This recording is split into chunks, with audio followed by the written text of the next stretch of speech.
Welcome back or welcome to the Next Level podcast. I'm your host, John Harris. And as always, we are brought to you by Apex Performance, the only leadership and development training program for security professionals by security professionals. And I am super excited to have with us today the one, the only incredible Mary Gamble. And I've been trying to get her on the show for a couple weeks now. Our schedules have been mismatched, but we're finally getting her on, and I'm super excited to have her here. Mary, if your listeners don't know her, she's one of the original founding members of the GSD crew, with Brittany Galley and Tim Wenzel and Lee Outen and Jason Sikora and Lisa Oliveri and Matt Percelli. I think that's everybody. I don't know. Oh, Kekashan is in that crew as well. And so we go back, oh, I guess it's almost been 5 years now in some form or fashion. Crazy. And it's we shared the stage together at GSX,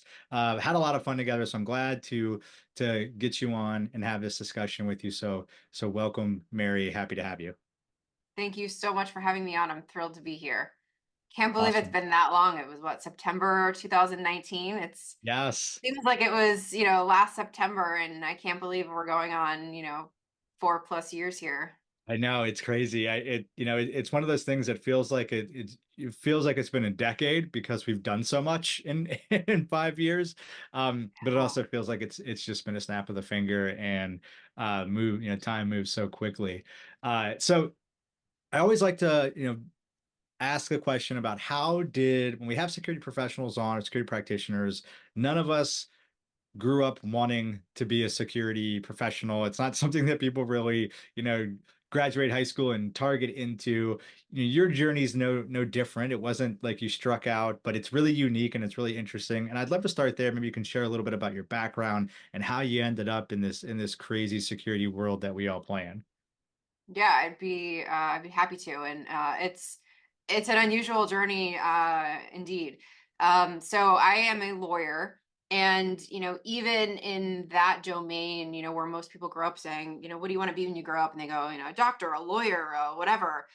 Even in that capacity, having the idea in my mind that I wanted to be a lawyer, even when, it came down to the wire, I was having the conversation with the dean of admissions going, don't know if I want to be a lawyer, um, so that vein runs thick. And yet here I am, a lawyer in the security industry. So taking a step back after law school, I transitioned into practice, doing a lot with corporate transactional work and sports and entertainment. And had gotten my feet wet there for a few years. And by that point, had met my now husband, who was starting a U.S. operation of his family company, that operated overseas, in the security industry, and had approached me saying, "Hey, I've got this company I'm starting here in the U.S. Would you like to come on board to operate the management, business development, and the legal side of things?" And it was a really big step for me because, I really liked him, and, we had this great relationship that we had started, but um, that's a big step forward to then work with somebody and tie both your professional and your personal lives. It worked out, spoiler alert. We are now, fast forward 12 years, we're married and have a beautiful daughter and a lovely little Maltese. Um, I don't know that it always works out that wonderfully, but in my case, I was incredibly fortunate. But it was a huge transition for me to go from sports and entertainment law to international security, and a very tech forward security position at that. That I mean, there's so much I want to unpack there because there's like, you know, the entrepreneurial journey and I think being a lawyer, kind of sets you up for that because there is a bit of, I mean, yeah, you could go work at a big law firm and go be, but like you kind of always have, at least I have a lot of lawyers in my family, and and even when you're a part of a firm, you have an individual book of business that you're managing and you have clients and it's very entrepreneurial. But that is quite a seismic shift from the type of practice you were doing to that with a, you know, a boyfriend at the time, right? And so that's a lot to jump into. Um, Yeah.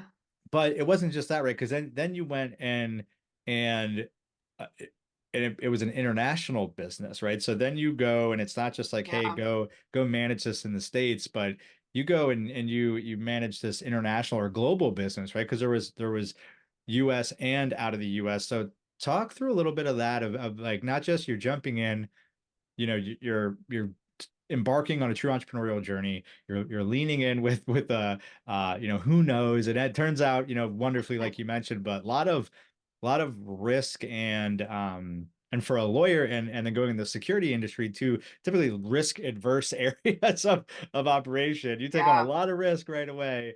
It pays off, but what was that just experience like in getting out of probably your comfort area and specifically jumping into international business as that first kind of foray of entrepreneurial exercise? Yeah, I mean, I will say that, even taking a step back, I feel like I'm the poster child for doing, everything wrong, so to speak. Because, as a lawyer, you go through law school and there's this right way, this, lawyer way of doing things. And you need to be in the top percent of your class and be on law review. And, you summer at the law firm where you want to work afterwards. And it's right around the corner from your law school, and you have this journey mapped out before you've even applied to the law school, because it's in the state you want to live, and the law firm is where you're going to graduate and take the bar and end up working and being partner and establishing your family. And I started law school going, I don't even know if I want to practice law, but it's such a great education getting that degree. And then I always have the option to take the bar. And then I got to that point of graduation and I went, I don't know where I want to be. I was up in Connecticut and I was like, I don't want to be in Connecticut, I don't think, but you know, I didn't want to be tied down by taking one bar and being locked in. So I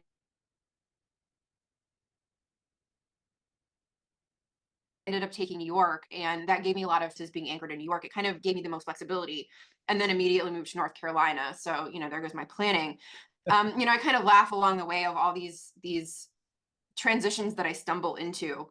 But then in North Carolina, after practicing for a little bit and teeing up this transition with my now husband, um, it was a major shift. And I'm literally 1 month I'm practicing sports and entertainment, completely entrenched in that world. The next time, we've set up the company, I'm on a flight to the Middle East, teeing up for a trade show a week later in Dubai, which is one of the biggest in the world. I'm completely jet lagged. I spend the whole flight, with a stack of technical descriptions on products and spec sheets and data sheets and product manuals, just trying to memorize and understand and look up terms and come up to speed on all of these new subject matters and concepts as I'm headed into this trade show. I'm completely jet lagged. It's a almost 12-hour shift for me. I'm, coffee at the trade show floor, trying to keep my eyes open. And then, compounded by the fact that in that environment, that particular trade show, most of the women that are there are decorative. They're handing out business cards and chocolate and wearing ball gowns. I mean, literal ball gowns, walking around, trying to draw attention to their booth that is run exclusively by men. And, compound that even more, I'm blonde. I was, early 30s at the time. And I just, I had no professional respect. Even years later, being the one that literally wrote the data sheets and wrote the product manuals and designed everything, I still struggled with getting that professional respect and credibility, in some environments. So that was a huge learning curve for me. And I will add to that oftentimes people say, oh, I want to be an entrepreneur, I want to work for myself and have this flexibility. and be my own boss and, take on the world. And it is so glamorized. I mean, it's not even a word, but I just feel like it encompasses this this pedestal we put entrepreneurship on, and it deserves respect, of course, but it is not for the faint of heart. And I think And that's the key, Mary, and especially in today's world, in the Instagram culture of, folks, you can rent a net jet for $1,000. You can go and get a Ferrari for a couple $100 for an hour. You can fool people into Mhm. a lifestyle by just perpetuating these get rich quick schemes, and then stacking, basically, like, the I remember, like, Cutco knives when I was a kid. I don't know if those were something you had. So, Yeah, it was a multi-level marketing scheme, or like when I was older, it was Herbalife, or like whatever the thing is. And yep, entrepreneurism has become, like, digital marketing has become a multi-level marketing scheme, where it's like, hey, here's my for $7, you could, like, affiliate marketing. You see, you have these, single husbands or wives or folks who are just like, oh, I can make $1 million of passive income a day if I just, sell a bunch of crap for other people. And they look at that and they go, that's entrepreneurism. Real entrepreneurism is what you and your husband have done, which is build something from the ground up, and yeah, actually, do, take something with sweat equity, and push it out into the world, whether it's a digital project or product, or physical product, or it's or if it's, services, or whatever it is. It's building, not just taking someone else's stuff and calling it your own. And let me make a delineation, like distributing somebody else's physical like, what if I were to set up a network of distribution, and I'm like selling other people's physical security product, like, that's a business, right? You have to have supply chain, and you have to, like, have all these pieces, and you're having to, like, fund things. And it's that, if I'm affiliate marketing of just, like, putting people's websites on my website for clicks and downloads, like, I wouldn't quite call that entrepreneurial. And that's right. where I feel like that shift and, like, challenge. But I do feel that, kind of bring it back to to our discussion, that in the security industry, there's a lot of real entrepreneurs, right? There's a lot of every I work for a company that was founded by a single founder. Ryan's an entrepreneur. There's a lot of great companies when you look at big companies, like Breva, one of the largest access control companies around, founded by a single entrepreneur and Steve Van Til. So, like, it's way more prevalent in our industry, which is kind of cool. Also, Yeah. not a lot of founders look like you. There's not a lot of female entrepreneurs in the space. Some consultants maybe, but, like, actual founders. Um, and so you talked about how hard it was to be at that first trade show, and frankly, we'll be at ISC West in a couple weeks. It'll still be like that to some extent. It's still frustrating. How have Yeah. you, as a young female in the industry, navigated through those challenges of feeling like you constantly have to do a little bit more than your male counterparts, or prove yourself in a world where that shouldn't be the case?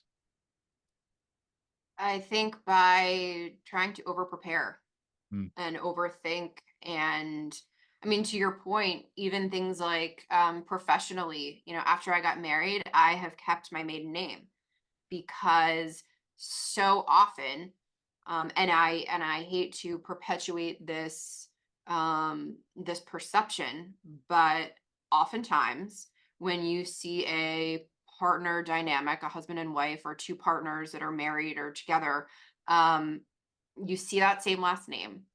And more often than not, particularly with a husband and a wife, the husband is, the CEO, and he's in charge, and he's credited as being this trailblazer, and the brains behind the operation. And the woman is, answering the phone or running HR, or, symbolically doing marketing, to be part of this family company. And I wanted to make sure that there was there was no perception before I had a chance to establish that reputation right out of the gate. Um, I shouldn't have to think that through. I shouldn't have to jump through the hoops of, it's taken me 5 years to officially change my name after being married. And I shouldn't have to do that. It shouldn't even be a thought that I have. But here we are, and I'm juggling 5 million hoops of, well, people ask me my name, and I'm like, and I look like a ding dong, and I'm trying to think through the capacity that the person's asking my name on the other side of the table. Right. So that's one of the things I've faced. Um, I'll tell you a funny story, and I kind of joke about this often. It was fairly early, um, after starting this company. It was about a year in, and my husband and I have had the ability to be in different locations, run operations at different offices at different times, so we can kind of broaden our reach, and not always be together. So it was my turn to be alone in the Middle East office, which coincided with Ramadan. And so I'm there at Ramadan running a team of, I don't know, 40 at the time. I'm, one of 3 or 4 women in this office, definitely the only blonde, definitely the only non-local. And day two, I call a meeting with my head of engineering, and he just, rips me apart. And he's like, I don't like you. I don't want to work with you. My whole team is quitting. You've lost your whole engineering department. I'm out.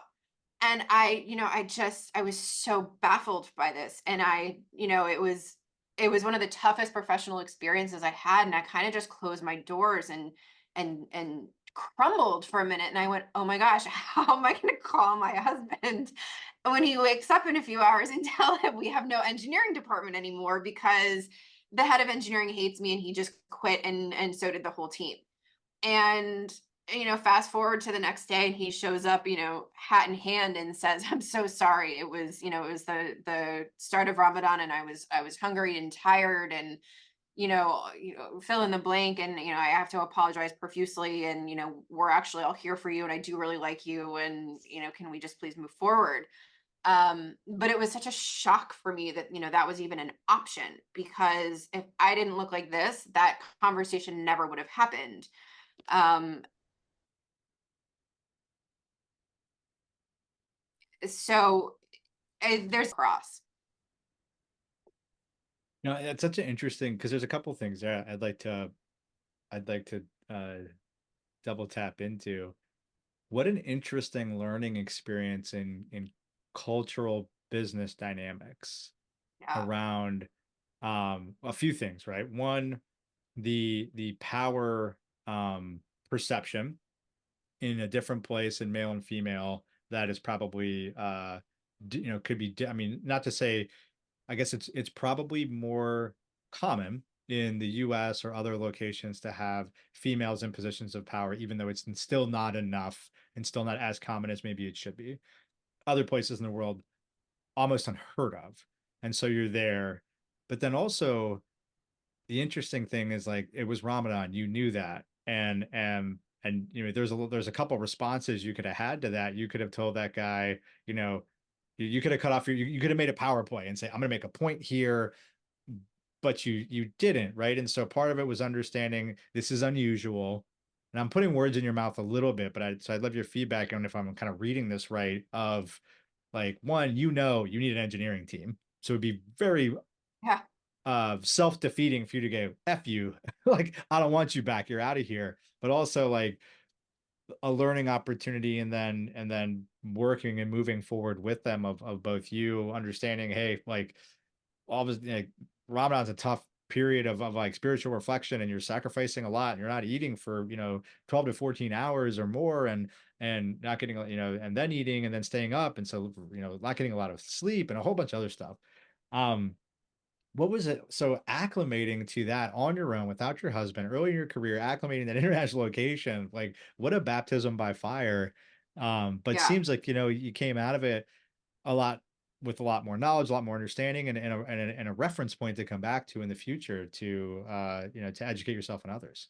Yeah, and I think that's, as we in the business world and particularly in security become more globalized and globally integrated, I think that's a part that's starting to get more attention, but is often overlooked, and that's the integration of different cultures.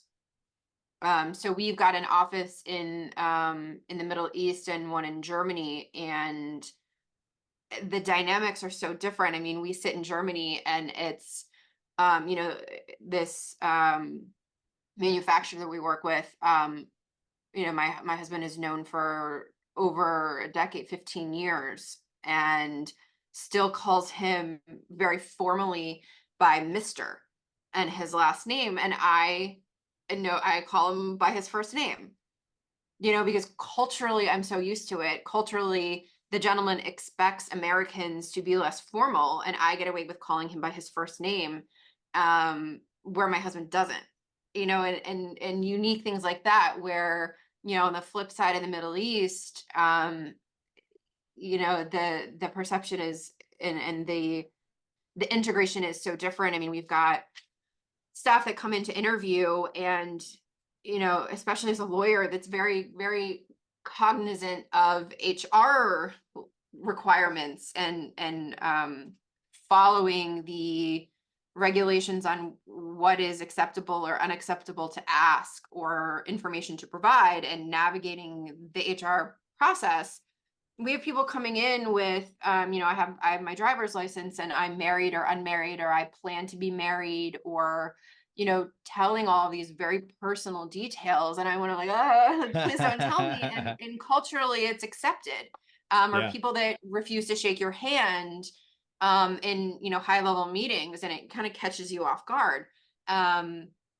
Or going to meetings, and even more pronounced than in the US, I'll be the only female of a group of men, and it's you know I'm used to being in an environment where women are the minority. I think there's Mm. 11% of the industry, in the security industry, are women. So extrapolating that out, and there's even fewer once you reach the upper levels of management.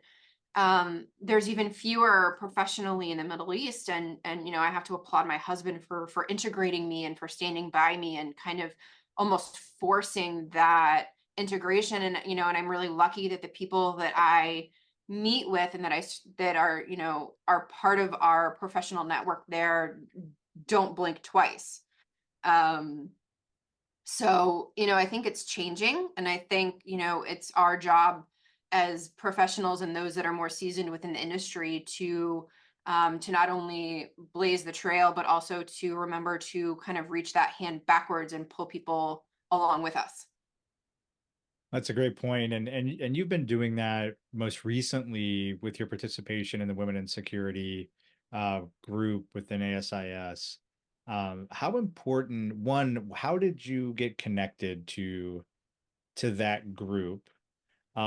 Did you have mentors? Did you have folks that ushered your path into the network of other females in the security industry? And then what has that been like to you, and where does that passion come from around ensuring that you can pay that back, or Yeah. like you said, kind of leave the ladder down behind you and extend it further to help others along the way? Yeah, I am sitting here today 100% because people were welcoming and left the ladder down and basically forced me up the ladder. It was actually at ISC West. I was in an education session, and the person speaking, and I mean, this goes back over 10 years by now, and was saying there are so few millennials in the security industry, and they aren't raising their hand, they're not getting involved, and we need more millennials to go, stand up and raise their hand and say, hey, pick me, I want to be involved, speak up, we want to hear from you, and have that conversation. So I went up to him after the session was over, and I said, "Hi, hi, I want to get involved. What do I do?"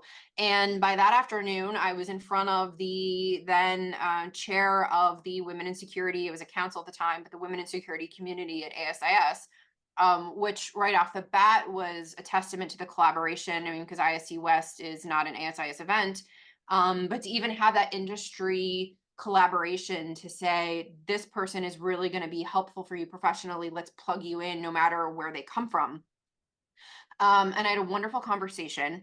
And I would say, 2 or 3 weeks later, I was at the mid-year meeting for the women in security community down in, I think it was in Atlanta.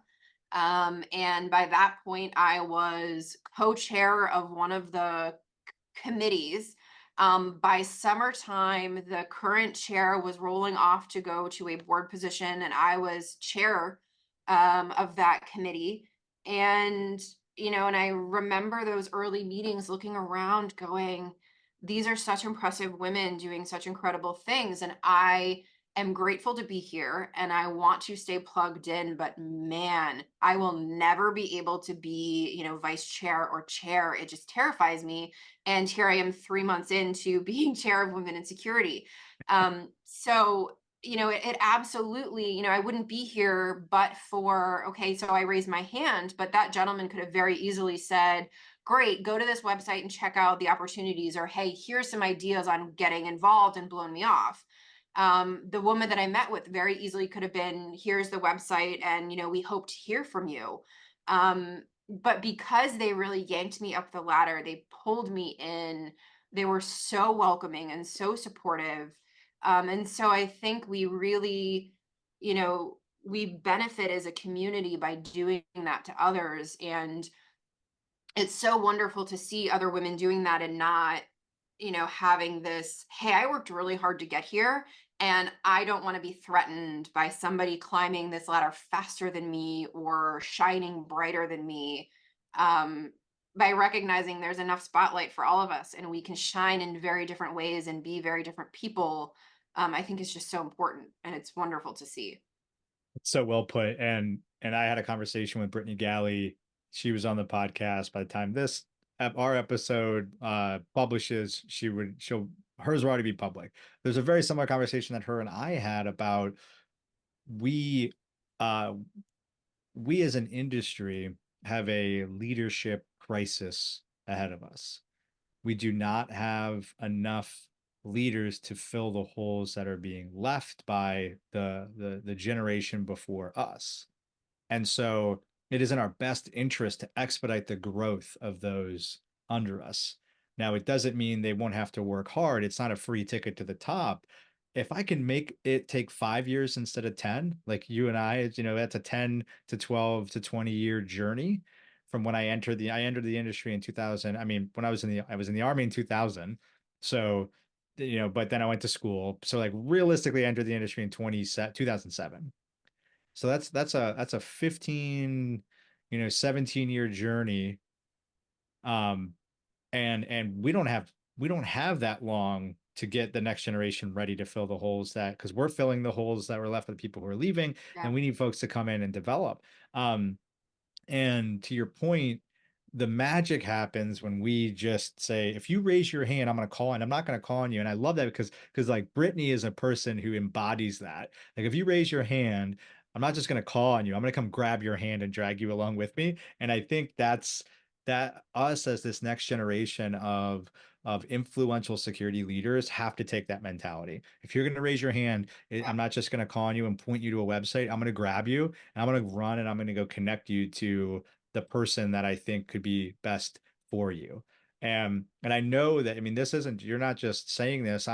When I interact with young women, specifically in the security industry, young professionals in general, but when I somehow come across a young female, the first thing I do is connect her with you and Brittany and Lisa and Kekishan and Kelsey and Aaron Mann and say, here are 5 to 7 women who are all at different paces in their journey, all in different parts of the industry that can help you.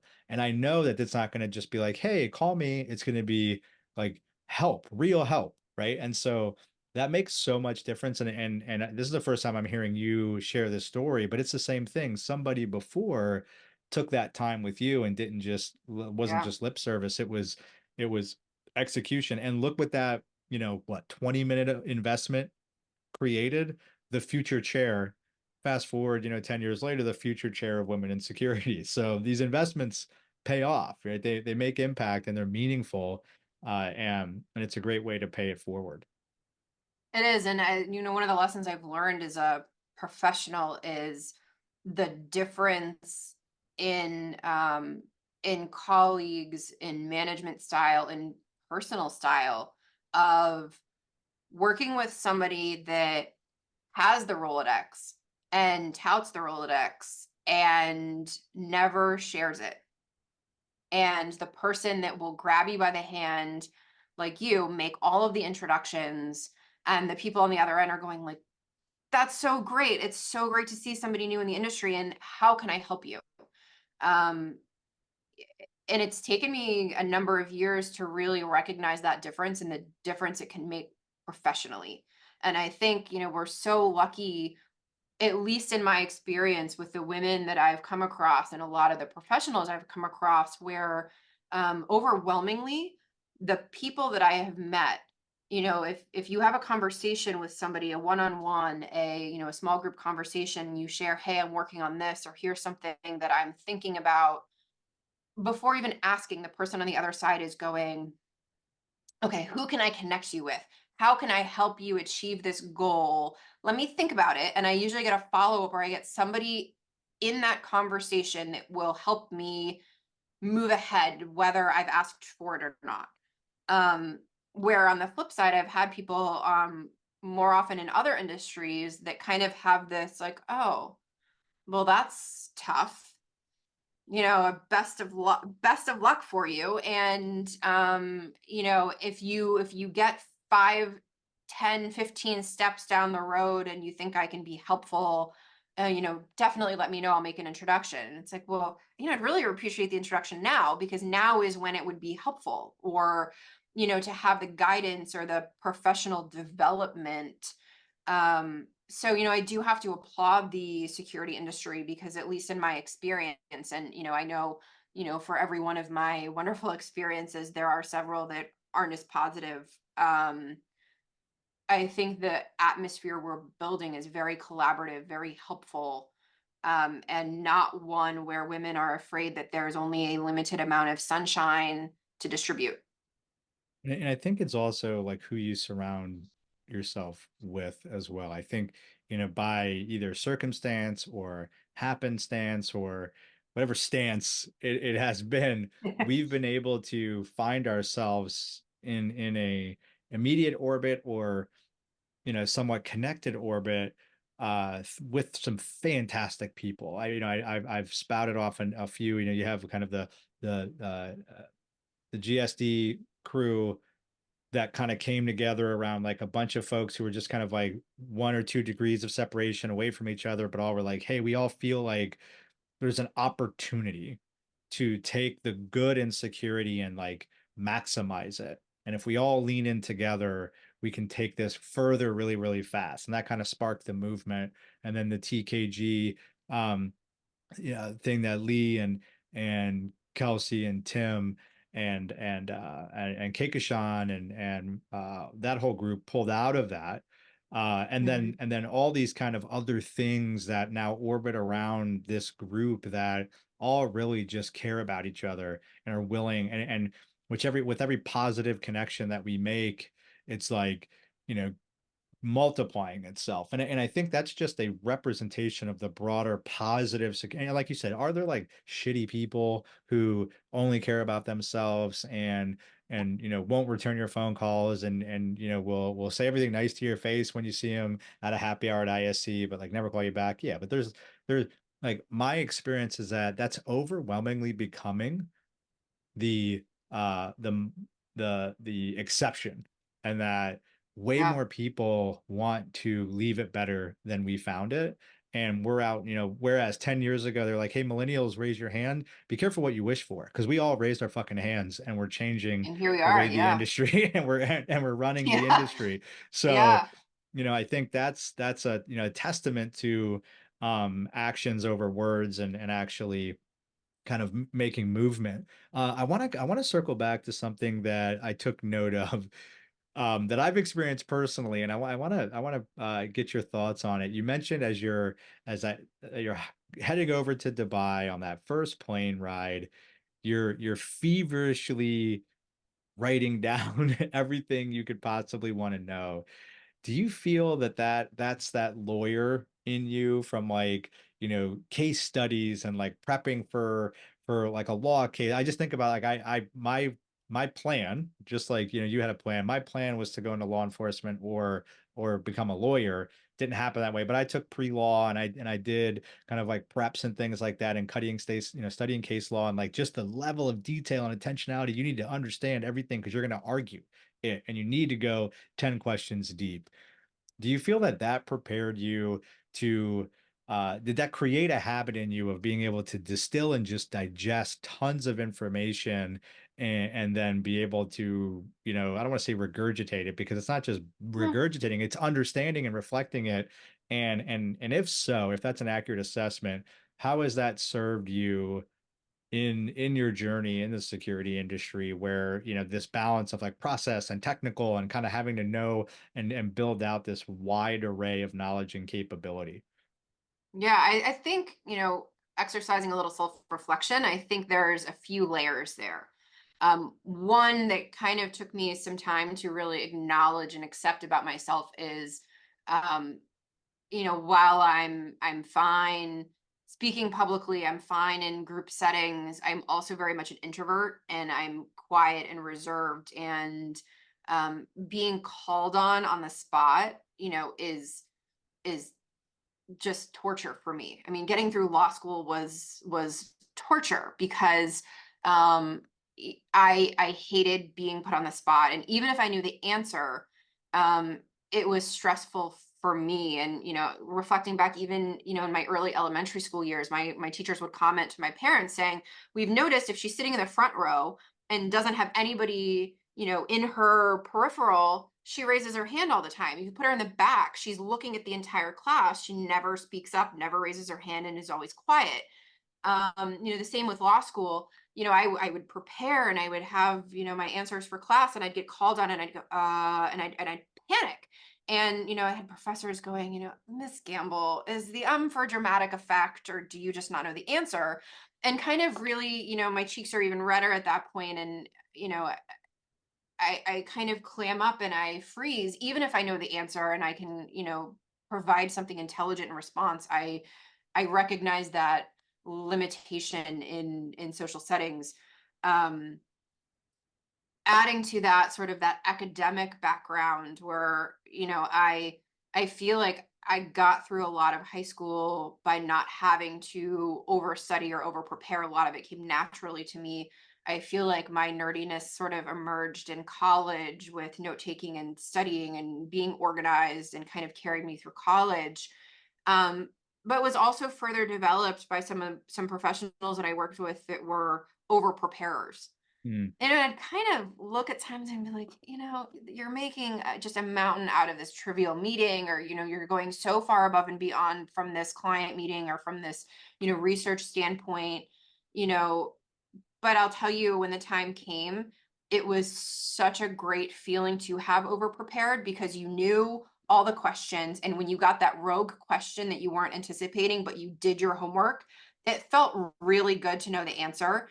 And the respect you got from the other side of the table really made it worth it. So I try um to put that extra care into the preparation. And I remember at my swearing in ceremony as a lawyer for North Carolina, so it was the second bar I took, and it was a lot more personal in North Carolina. New York was just such a mass environment. But one of the judges that was there, his message would really distill down to, like, be a great lawyer. Just be great. Be great at whatever you choose to do, or however you choose to execute it. Just be great at it. Put in the care, put in the time. Well, I didn't fill in the blank, I didn't do this, or I don't stack up against this other person, and feeling like I'm less of a professional or a lawyer, or not as smart or not as accomplished. And then I look at other lawyers that just don't put in the effort or don't care or are careless. And I'm shocked at times, and I'm going, it's a shame that you're not preparing, you're not putting forth the effort. And so it kind of solidifies that approach. So I think that's carried me through professionally, of just taking the extra time to put in the homework, put in the care, be prepared, be professional, and then show up like whatever you're doing matters. My impression, Mary, of your capability is to become an expert in something very rapidly. And Yeah. and and so that's where I was thinking Down the about when rabbit you hole. right when I mentioned, because I mean you and I learned more than anyone would care to know about the metaverse, around machine learning, AI, um, blockchain, right? These were concepts that we were familiar with, but we did two presentations, and the level of detail that you went into to prepare for those and get a knowledge and that's why I said I've seen this firsthand, because I experienced it. As we said, hey, we're Yeah. interested in this topic, let's learn about it, and then we learned about it, and then go, let's present about it, and then we presented twice, over two GSX forums in the last 2 years. There won't be a third. Maybe we'll do a webinar on it. I think it'll be an interesting.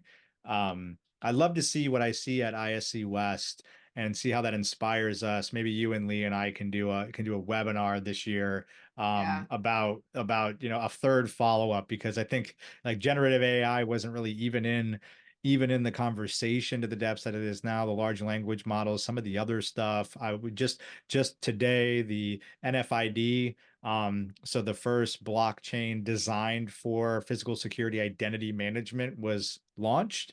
And so there is, transition on the forefront, but a lawyer and a security consultant decided we're going to learn about these topics, and then you dove into it to a level that was extreme, but also like there weren't any people stumping us on questions, and we were able to hold a conversation. And I think that, in my opinion, knowledge stacks upon each other, right? So there's this like general knowledge base of like how the world works, and then there's things that you consume and develop over time. And so you being turning yourself into, from my perception, a a a thirst of knowledge type person who just can get a bunch of stuff into her head, then categorize it and utilize it and leverage it and then provide value with it. I think is an awesome attributes. I want to acknowledge you for your capability to Thank again you. create mastery very quickly, and then use it for something useful versus just uh you throwing it out in some sort of like quips on social media with some like hot takes about nothing. Like these are actually useful things that you leverage. Um so maybe last thing here I want to dive into, because you also have been a practicing lawyer. You also, you acquired and at the same time, so you're kind of maintaining life as a lawyer, legal practice, as Mhm. well as a security professional. A couple years ago, you sat for and acquired your CPP, another area where you got educated, got knowledgeable, put in the time, understood the content, received the acclamation or the certification for it. Um, how is it to kind of like, or how tough is it for you to kind of keep up these capabilities in these multiple, different domains? And are you using all of it every day? Are you kind of like segmenting and bouncing back and forth? Yeah. What is it like? In true lawyer fashion, the answer is it depends. And going back to something we touched on earlier, I mean, really, truly, being an entrepreneur is not for the faint of heart. I look back on, there were times where, I mean, and a lot of what we did with our security company was self-funded. So when you're looking at a finite budget from your own money, you look at, I have to, write product data sheets, and I've got to put product material together, and I have to build a website and design a logo and distribute it all and then operate sales. Would I love a team of 10 people to do that for me? Absolutely. Do I have the budget for it? Absolutely not. So, over those years, I learned how to, write, company policy and manage an HR department and interview and hire, to design and build websites, to run Photoshop and InDesign, and create product materials and write all the descriptions and do all the product research, and all these different capabilities. Can I really effectively maneuver my way through Photoshop today? Absolutely not. Did I do enough to do what I needed to do a few years ago? Yeah. So I think it, kind of depends. I mean, am I much more fluent with CPP knowledge than I am Photoshop? Definitely. Um, so I think it depends on the subject matter, but and it kind of, part of it is personality based, and part of it is just trying to be a good professional of being prepared and saying, I'm going to go down that rabbit hole maybe to the extreme, so that I know if I'm standing up on a podium and talking um intelligently about a subject matter, I know that if I'm going to field a question, I'm not going to get up and kind of twirl my hair and go, great question, I'll get back to you, but I can speak intelligently on it because I've done my homework.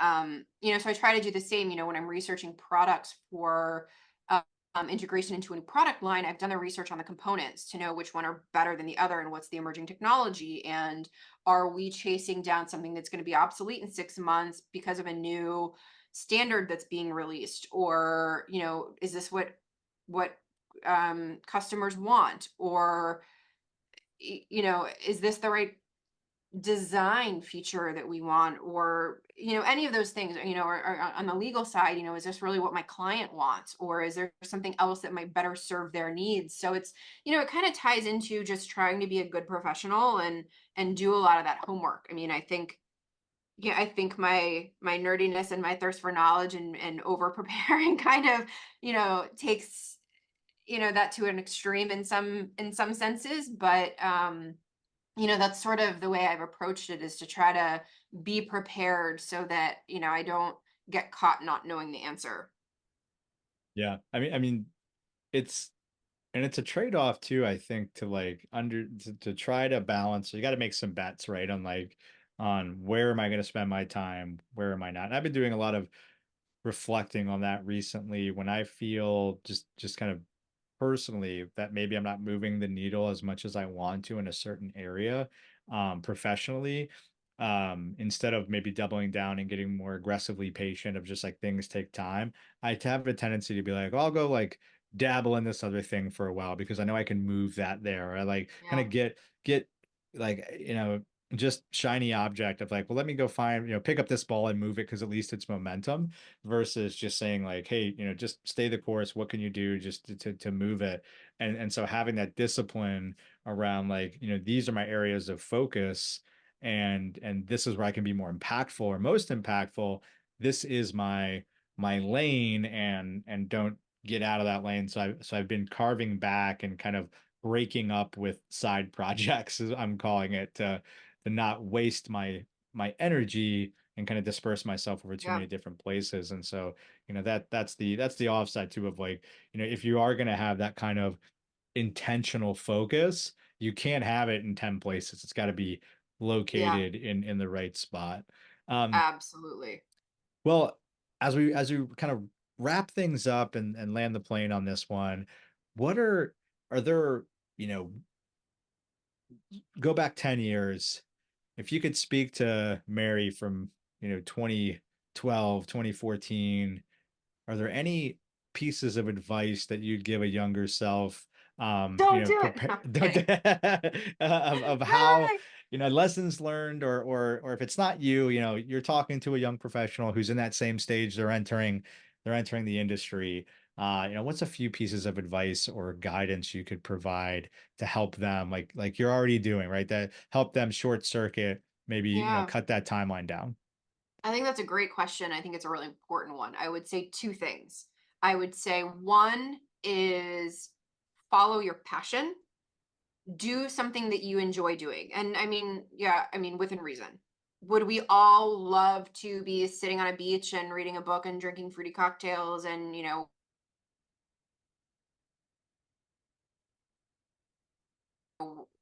living a life of leisure? But that's not really an option. Find aspects of your job that you really enjoy doing. Whether that's, the graphic design piece of it, or sales, or technology development, or developing a new branch of a company, or a new product use, or being on site, whatever that capacity is. Find something that really interests you, because no matter what that is, there's going to, and if assuming you want to stay in the security industry, there's always space for that in the industry. And I always go back to these examples. There are accountants that are needed in the security industry, and graphic design, and sales, and management. There's everything within the industry. So it isn't just, guard services or executive protection, or, somebody doing hardware. It's full scope. So there's room for your talents and your passions, no matter what those are. The second I would say is, if you don't feel like you have supportive leadership, that you don't have somebody, either your direct report or the person above them, or a close colleague, that is supporting your professional growth, then look for a transition, go somewhere else. And I know, sometimes that's easier said than done. I do appreciate that. But I think that if you don't have that support, um, it's catastrophic and incompatible to your professional happiness and to your professional development. So find somebody that will support you in exploring new talents, in expanding your education, in attending events and trade shows, and lifting you up and letting you shine in your own spotlight. And if you can't get that where you are and you can't move, find a mentor. Because you Yes. can, you Find can me and I'll help you. If I can't, I'll find you a yeah. mentor. We'll get you you somebody. you can still find some of that outside of the Yeah. professional dynamic, but I would say, maybe I'd add to that, we've never been in a more opportune time to not settle for shitty culture and bad leadership. Yeah. If you find yourself in a place that doesn't suit you, don't wait. You don't have to say, well, I'll gut it out for a year so it doesn't look bad on my resume. Yeah. Anyone who won't, if you're, my wife just went through this. She just put in her notice yesterday for a place she'd been at for 2 months because it was such a horrible cultural fit. It was so bad. She's like, I can't do it. And now she's with, and it wouldn't be shocked that it was in a male dominated industry, a male dominated workplace. It was very toxic. It was kind of like it just didn't jive with her. And she's found a place where her boss is a female. There's a lot more female leadership, interactive. They understand what it's like to be a working mother of four, with a husband that travels, and we try to balance things out, but there's a flexibility that's inside, that she doesn't have to feel judged when she leaves to go pick her kids up at 3, Yep. when she knows she's going to be back online at 3:30 and work till 5. Like, though it's, you find a place that fits you and that helps you, and there's no Yeah. better time, I think, in our world. People are, speaking from experience, leaders are seeking great people, and if you're a great person, find a great leader, and and Yeah. and they'll you'll make a great match. Yeah. And I think you're spot on. I think we're now in a time where, I I think you flash back 5, 10, 20, 30 more years, there wasn't this recognition of, you know, uh, good versus bad, supportive, non-supportive. It was just like, work sucks or work is great, and this awareness that we've now cultivated of, there's more out there, that there are options and there are places where you are supported and, and allowed to flourish. Spot on. 100%. And it's a competitive differentiator. So leaders, I'm speaking to you guys now, it's a competitive differentiator to create a culture of inclusiveness and support, because people want to come work with you and they won't leave. And leaving costs. So if you want to look at strictly in a financial business perspective, turnover costs money. Turnover costs more than good culture Wow. costs. So make that investment. It's worth your time. Well, Mary, I'm so glad we were able to have this conversation. There's folks I talk to on a regular basis, and you and I have had, one-on-one or small group calls with other folks for years. And you're always like, oh, I should have pressed Yeah. record. Like that would have like this, we would have taught a Yeah. lot of people some value. So we finally did it. We pressed record. And thank you so much for sharing this conversation with me. I know you will impact people in a positive way, and let's go do great things. Thank you, John. Appreciate you having me. Appreciate all you do. Thank you. Thanks.